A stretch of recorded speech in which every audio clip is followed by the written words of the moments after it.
Schoharie, NY, the operator of a limousine company, was spared prison time Thursday in a 2018 crash that killed 20 people when catastrophic brake failure sent a stretch limo full of birthday revelers hurtling down a hill in upstate New York.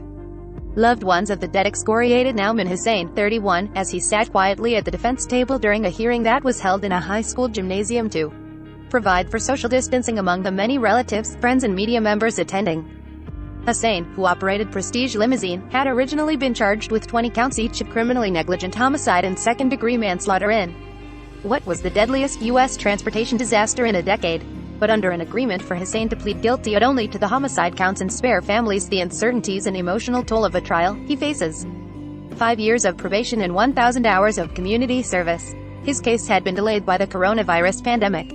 As Judge George Bartlett prepared to accept the agreement, loved ones of the victims took turns talking of lives cut short, the holes left in their own, and their frustration that the operator would avoid time behind bars. "Every day I try to wrap my head around this impossible situation," said Sheila McGarvey, whose 30-year-old son Shane McGowan and his wife Erin were passengers. "I hate every day without him."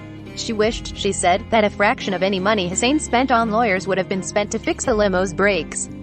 Hussein was accused of putting the victims in a death trap. "My son, my baby boy, was killed in a limo while trying to be safe," said Beth Muldoon, the mother of Adam Jackson, 34, who was killed along with his wife, Abigail King Jackson. The couple, who with the others had rented the limo to avoid drinking and driving, had 2 small children.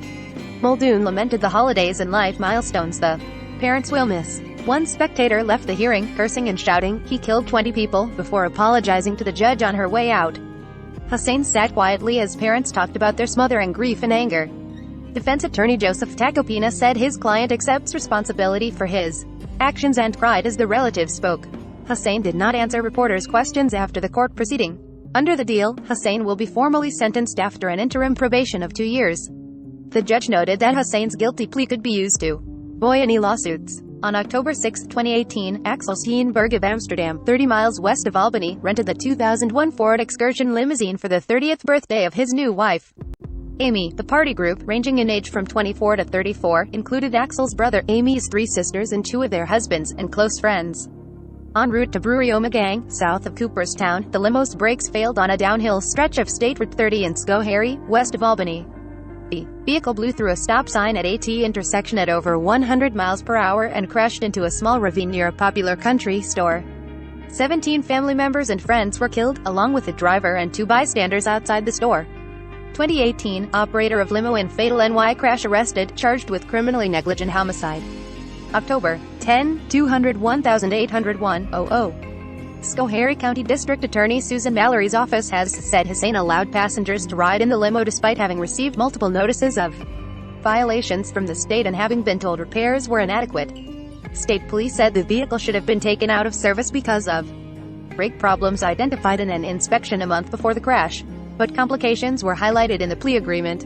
In a separate report last fall, the National Transportation Safety Board concluded that while the crash was likely caused by Prestige Limousines' egregious disregard for safety that resulted in brake failure, ineffective state oversight contributed.